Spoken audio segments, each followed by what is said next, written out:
साथियों, बिहार की जनता राजनीति की पारखी है।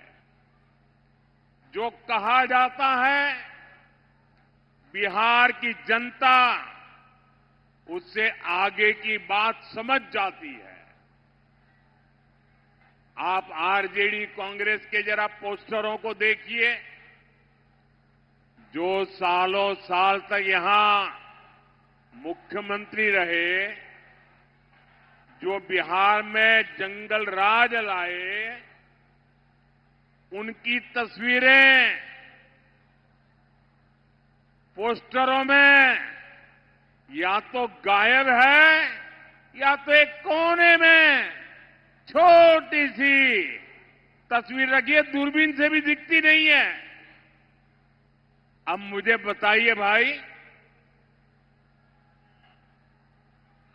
जो इतने बड़े उनके लिए नेता थे, जिनके परिवार के सारे लोग चुनाव के मैदान में हैं, और फिर ये छुपा छुपाई क्यों हो रही है?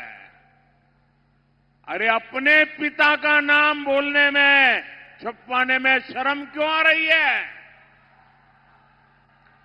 वो कौन सा पाप है जिसको आरजेडी वालों को बिहार के नौजवानों से छुपाना पड़ रहा है? साथियों, आपने एक और चीज भी नोटिस की होगी, इन लोगों के पोस्टरों में कांग्रेस लगभग गायब है। आरजेडी ने कांग्रेस को कट्टा दिखाकर मुख्यमंत्री का उम्मीदवार भी घोषित करवा लिया, और अब कांग्रेस को उसकी हैसियत भी दिखाई जा रही है। कांग्रेस के जो नामदार कुछ हफ्तों पहले तक बिहार में बड़े बड़े दावे कर रहे थे, उनकी तस्वीर और दावे दोनों को पोस्टर में से भी और घोषणा पत्र में भी आरजेडी ने बौना बना दिया है, बौना बना दिया है। आजकल आप ये भी देख रहे होंगे कि जो वादे, जो घोषणाएं आरजेडी के नेता कर रहे हैं, कांग्रेस के लोग ही उन पर विश्वास नहीं कर रहे हैं। जब मीडिया के लोग कांग्रेस के नेताओं में उनके मुंह में उंगली डाल डाल करके बुलवाते हैं, मीडिया वाले बार बार पूछते हैं, घोषणा पत्र बताइए भाई, क्या बताना चाहते हो? जब भी घोषणा पत्र की बात आते हैं, ये कांग्रेस वाले क्या करते हैं?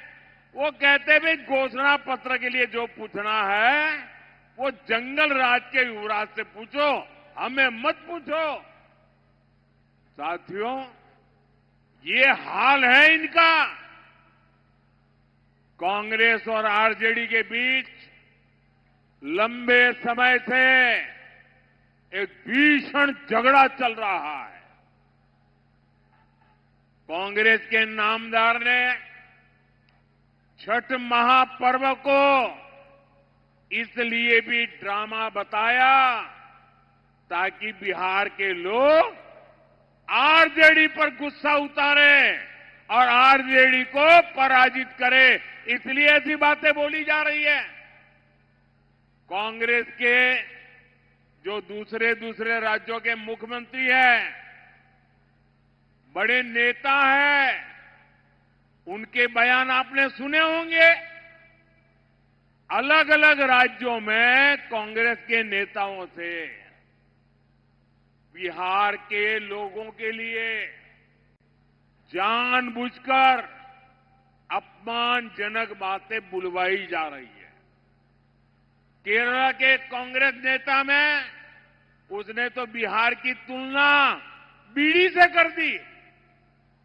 ये भी कांग्रेस की रणनीति का हिस्सा है, जो बिहारियों को प्रताड़ित करते हैं, तमिलनाडु के डीएमके के जो नेता बिहारियों को गालियां देते हैं, उनको कांग्रेस ने बिहार चुनाव में प्रचार के लिए बुलाया ताकि आरजेडी को आपके गुस्से का सामना करना पड़े। साथियों, कांग्रेस जानती है कि इस बार भी आरजेडी हार गई तो उसकी राजनीति खत्म हो जाएगी और कांग्रेस आरजेडी के वोट बैंक पर कब्जा कर लेगी। एक दूसरों का वोट बैंक छीनने की एक खींचतान अब खुल करके सामने आ गई है। आप देखिएगा, बिहार चुनाव में हारने के बाद कैसे आरजेडी कांग्रेस में गालियों का दौर शुरू होता है।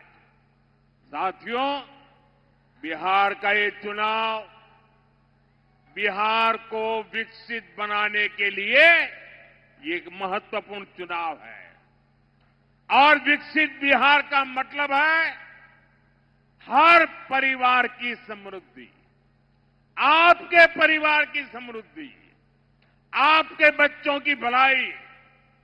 विकसित बिहार बनाने के लिए एनडीए की डबल इंजन सरकार बहुत ही जरूरी है। मैं आपको एक उदाहरण देता हूं। आप भी जानते हैं कि केंद्र सरकार देश के हर राज्य में गरीबों के लिए पक्के घर बनाने के लिए मदद करती है, लेकिन जहां जहां एनडीए की सरकार है वहां तो घर बनाने का काम तेजी से चल रहा है, लेकिन जहां कांग्रेस की सरकार है या कांग्रेस के साथियों की सरकार है, वो इस पूरी योजना को डिब्बे में बंद करके बैठ गए हैं। गरीबों के लिए घर बनने नहीं देते हैं।